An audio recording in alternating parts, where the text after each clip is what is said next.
We are not a AI coach or AI therapist. I encourage people not to think of AI as something that can replicate a coach or a therapist. I think our job and how we utilize AI in the space of mental health and behavioral health is to think about what's a unique thing it can do, not replacing something that humans are designed to do. Like being a good coach or therapist is very complex, requires a deep understanding of that person, nuances, contextual analysis that AI is not equipped to do.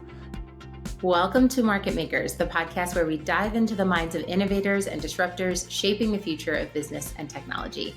I'm your host, Lenore Champagne-Beirne, the founder and managing partner of Bright Ventures. If you watched an earlier episode in this season, you may remember James Veraldi, the co-founder and CEO of Scenario, a mobile application that leverages generative artificial intelligence to solve social disconnection, one visualization at a time.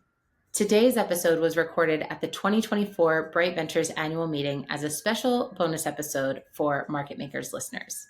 You'll hear us dive deeper into the technology that powers Scenario, including the safeguards to take a responsible approach to Gen AI and visualization, as well as see an actual demo of the visualizations that Scenario created for James and his partner, Linta Mustafa, who's a CEO in her own right. You will not want to miss this.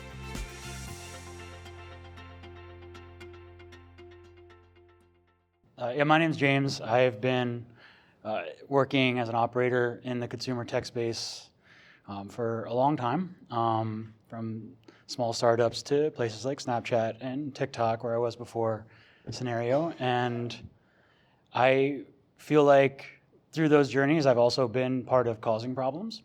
And, you know, I am committed to trying to solve one that sticks out to me in particular around social disconnection and loneliness and just the, I think, difficulty we all have in dealing with day-to-day stress and relationship issues. And so, yeah, that's a little bit about me. Fabulous. Raise your hand if you believe that there's a market gap around loneliness and that there's some challenge around how, I think one of the challenges with a problem that's so broadly felt and that feels so pervasive is that many solutions will emerge. I have personally been pitched plenty of sort of AI-driven tools to address this. What makes Scenario the one that folks should trust? What makes it stand out? Well, I think there's hopefully a lot of ones out there you can trust, and we're part of that set. We center our experience around the concept of imaginary visualization. And this is something that has unlocked a lot of benefit for me personally, and I think a lot of other people can benefit from. If you may be able to get imaginary visualization experience from a great coach or therapist. Some of them do offer it out there. Of course, a coach or therapist is going to give you a more holistic service and go much deeper with you. And a visualization is one of the techniques they might use sometimes. But it's an incredible way to problem solve in real time. It's a way to kind of break the pattern that's in your head. And we are all creatures of patterns. How our brains process so much information in real time as we rely on patterns constantly going.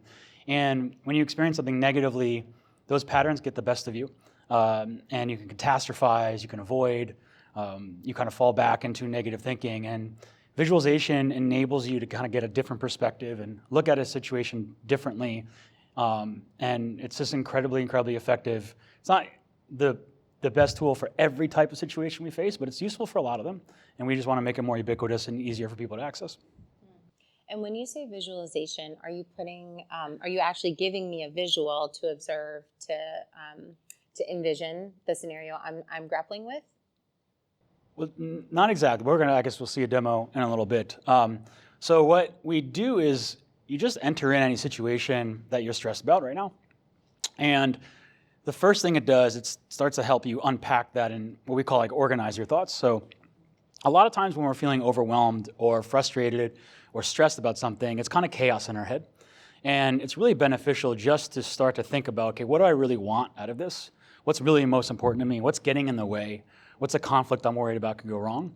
And we kind of help you structure your thoughts in that way.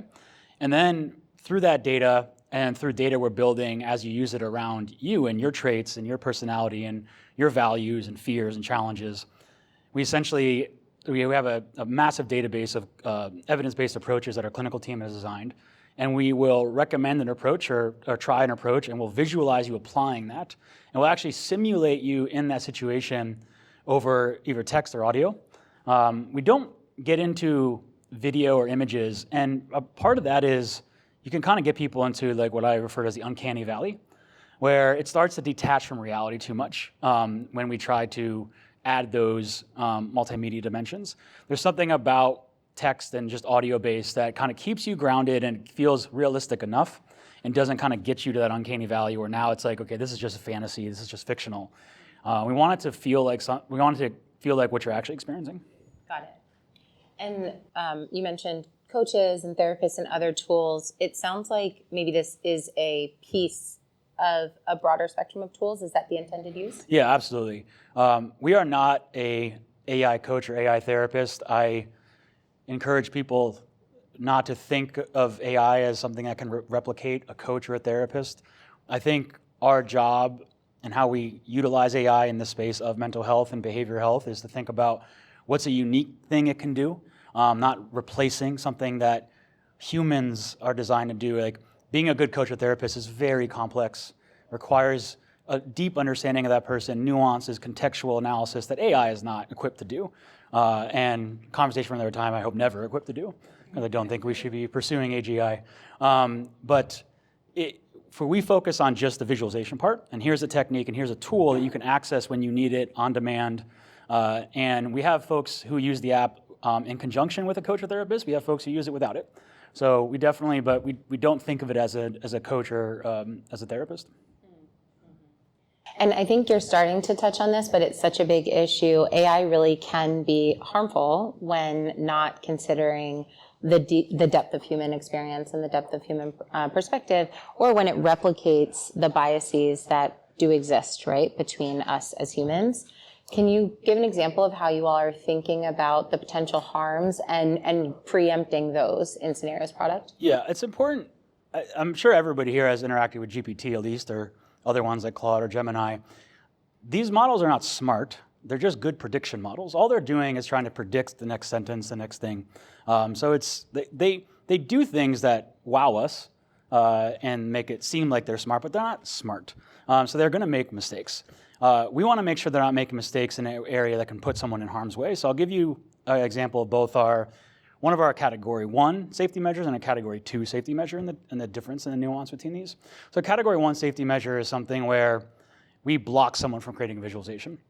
So one topic in this, and route them somewhere else, one topic is issues around suicidality. We do have people that come to the app because they're having dark suicidal thoughts. And essentially there's kind of 2 routes that can take. If they're trying to visualize actually inflicting self-harm, or even visualize, we've seen cases where someone's trying to visualize what their family or friends would react to their death. We block that immediately. We do not want to aid you in any way, shape, or form of taking that action, and we route you crisis text line to immediate suicide resources. If you're trying to visualize talking to someone about your suicidal thoughts, we do think it is beneficial to help you visualize that happening.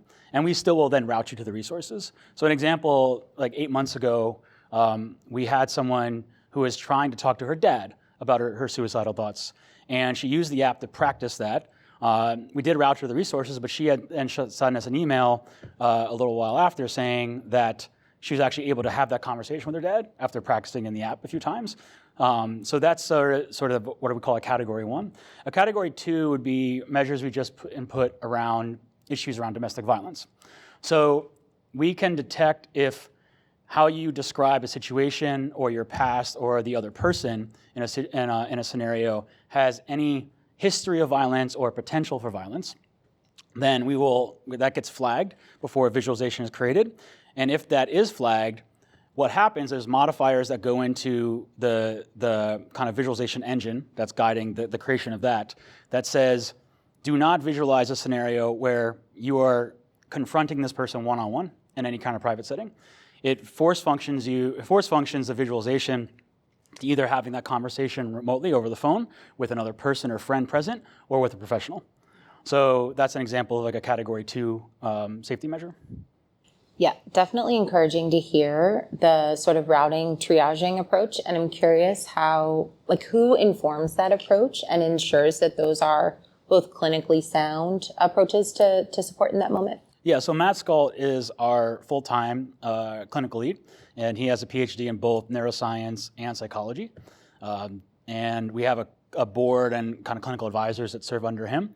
Nothing gets shipped until they have tested it, and Matt has tested it. When we make any changes to prompts or any changes to the engine that's driving the underlying model, nothing gets shipped to production until Matt has tested it and signed off on it. And for more advanced stuff, we'll have other members of that advisory board who are all clinical PhDs do the same. And what we're looking to do too next year is we actually want to partner with organizations and subject matter experts in niche areas to build protocols and fine-tuning our model for very specific niche things. So that's something we're going to be doing next year. Like, for example, the JED Foundation with young adult suicide issues specifically, and having them come in and help build our protocols for us. Got it. I came across a video where I think ChatGPT was speaking to someone in like Patois, or right, and you can kind of say like, hey, did you see that? Stating some of the obvious. You can't be representative of all of us. How do we make sure that the product meets us where we are, speaks to us in a language that we care about, and just feels culturally relevant for the diversity, even just in this room?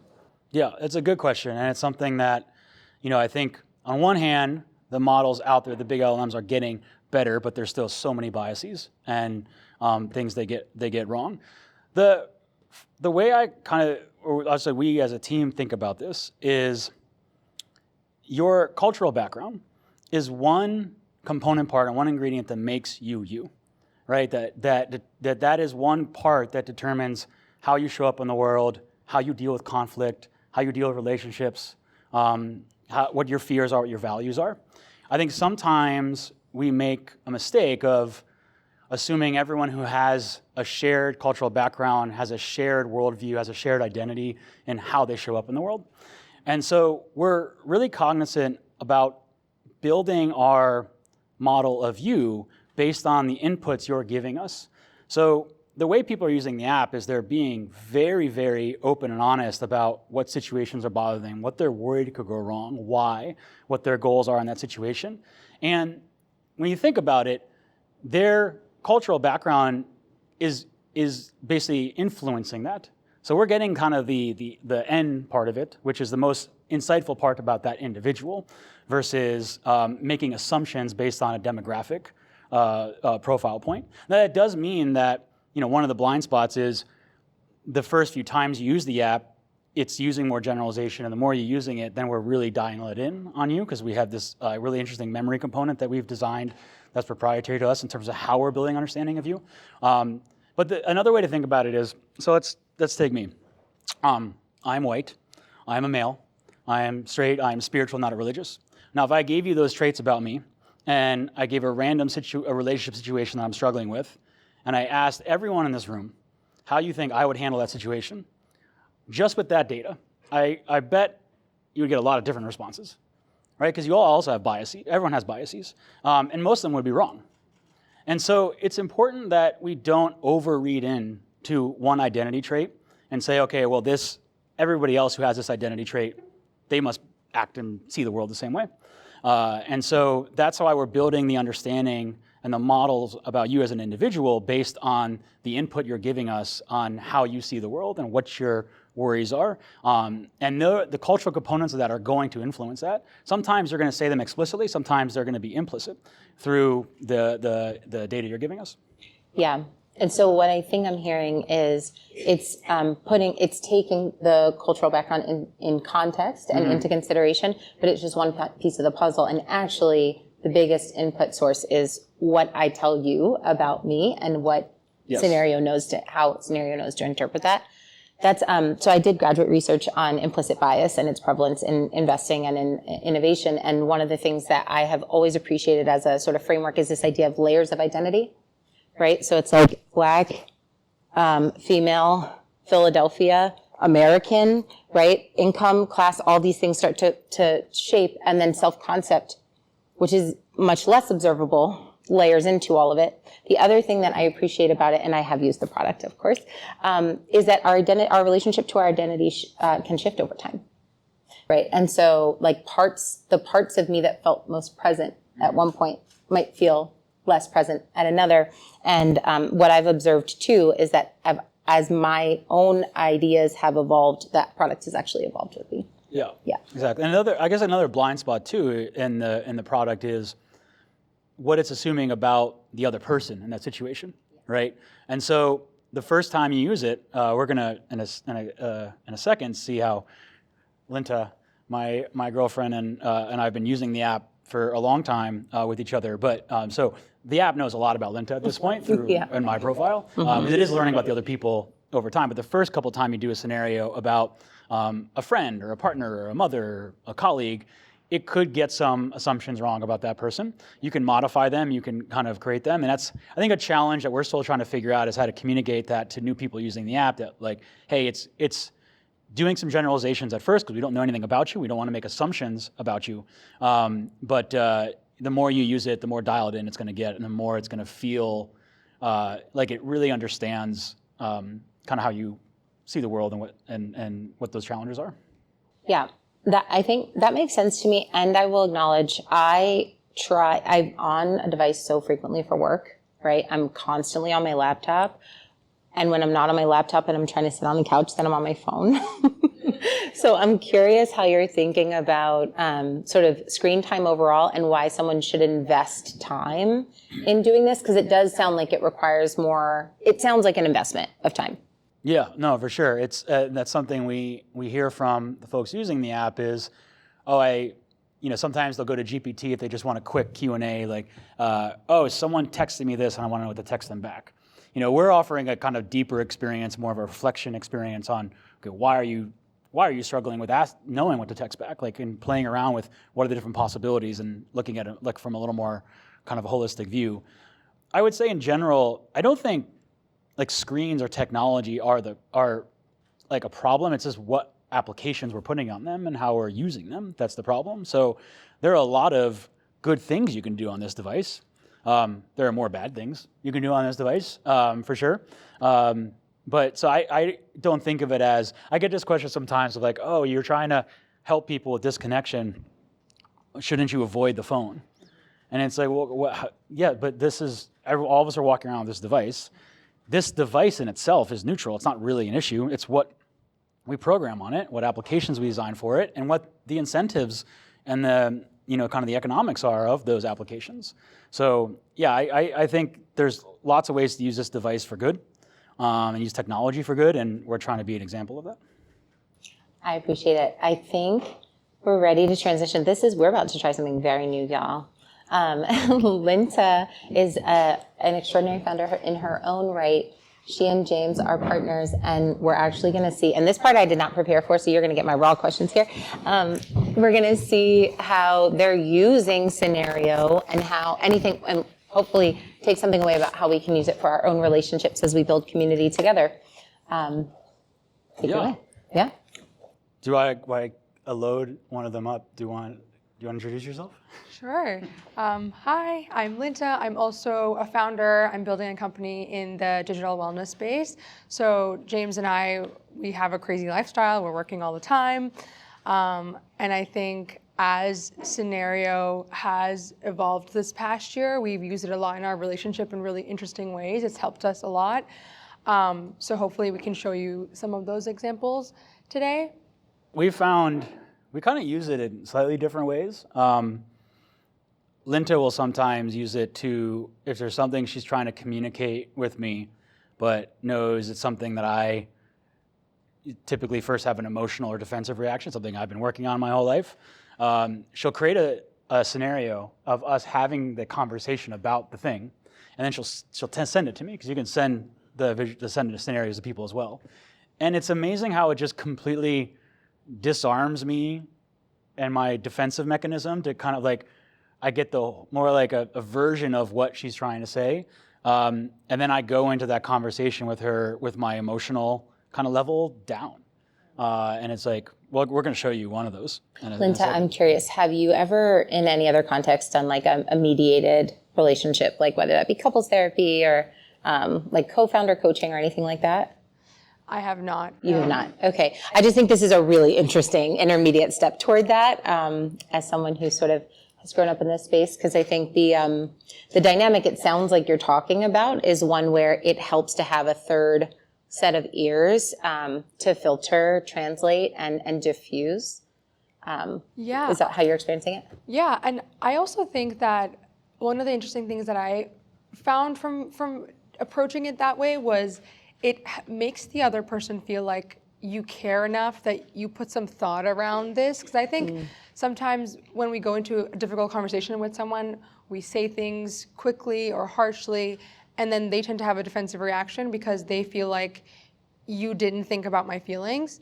But then taking that extra intermediary step, as you're saying, it tells the other person, I care about your feelings enough that I took this extra step, and then that sort of just calms them down, I think.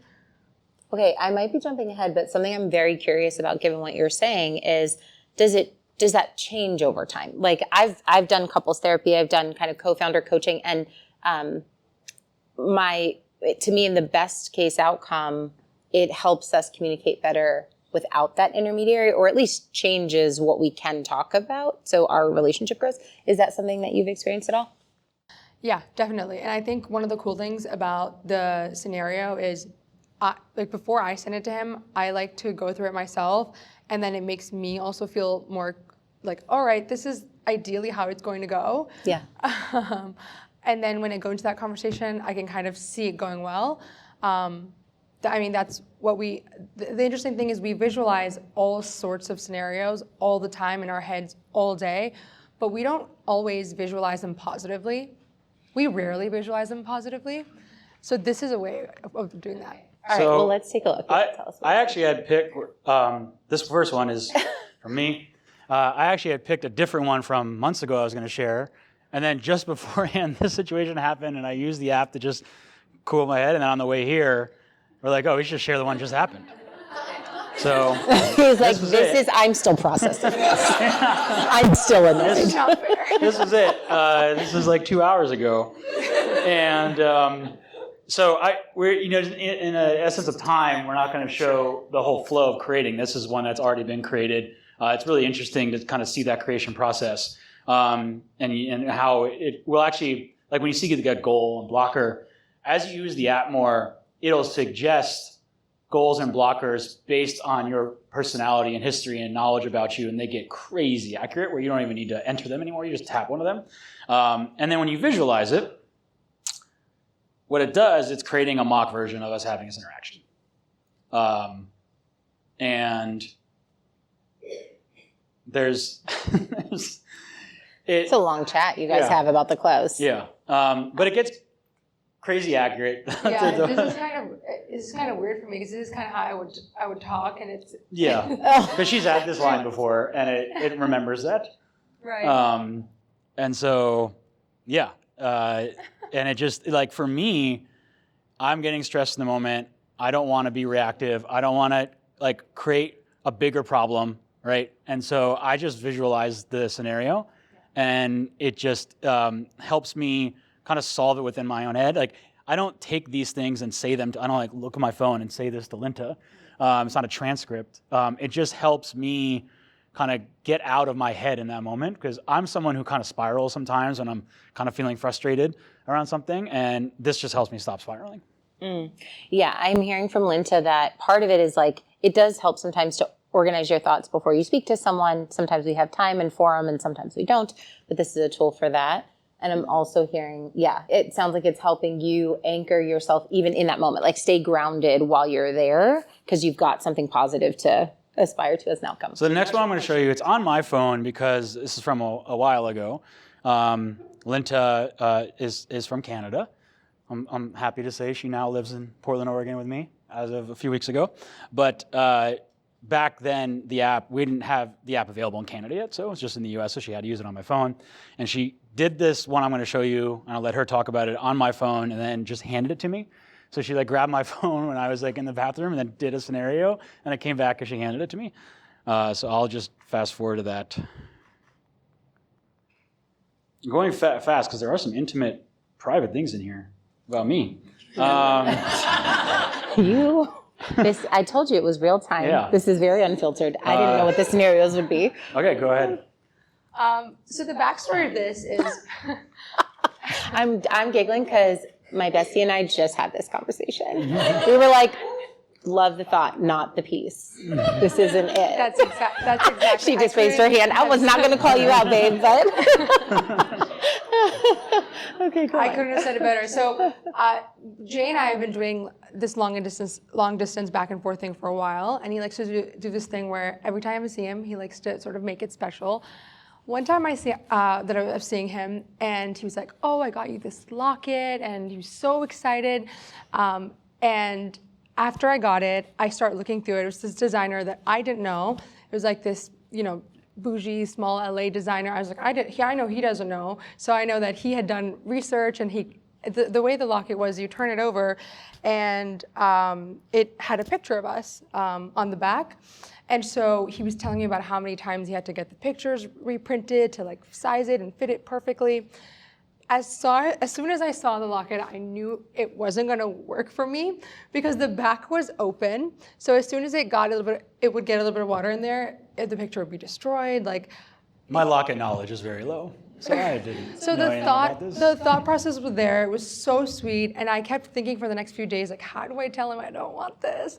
Maybe would like to change it for something else.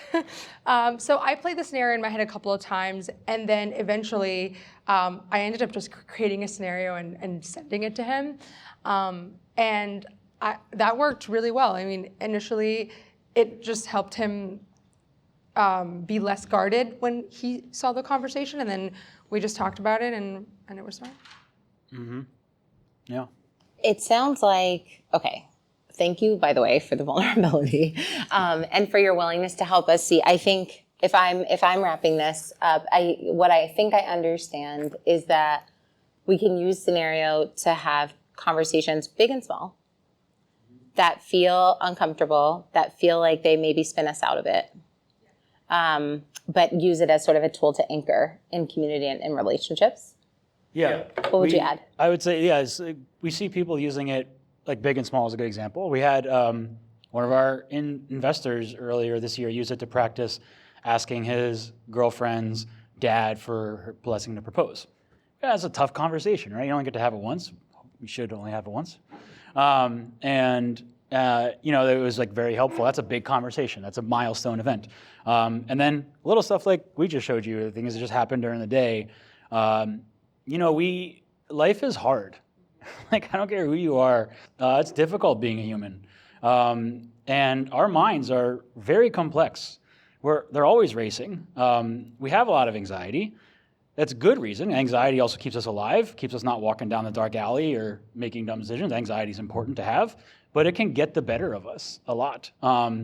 It's having a technique, and this is why I'm so excited about imaginary visualization and bringing it to people, that allows you to just get out of your head for a moment, but are still grounded in the situation you're working on, and just see things differently. I think can be incredibly effective, and prevent a lot of small problems from becoming big problems too, for people. And it's also kind of fun because you don't really know fully what it's going to create each time. So it's also kind of like creating role plays of your real life.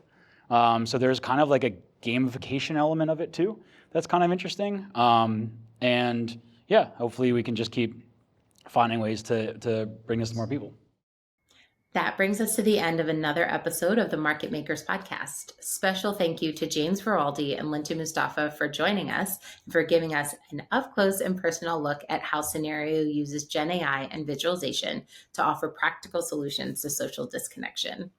If this conversation sparked your interest, make sure to subscribe, leave us a review, and share this episode with anyone else who's passionate about responsibly using AI. You can also follow us on YouTube and LinkedIn for updates on upcoming episodes and insights from more industry leaders. Thanks again for listening to the Market Makers podcast. I'm Lenore Champagne-Beirne, and remember that technology in the right hands can work for the good of all of us.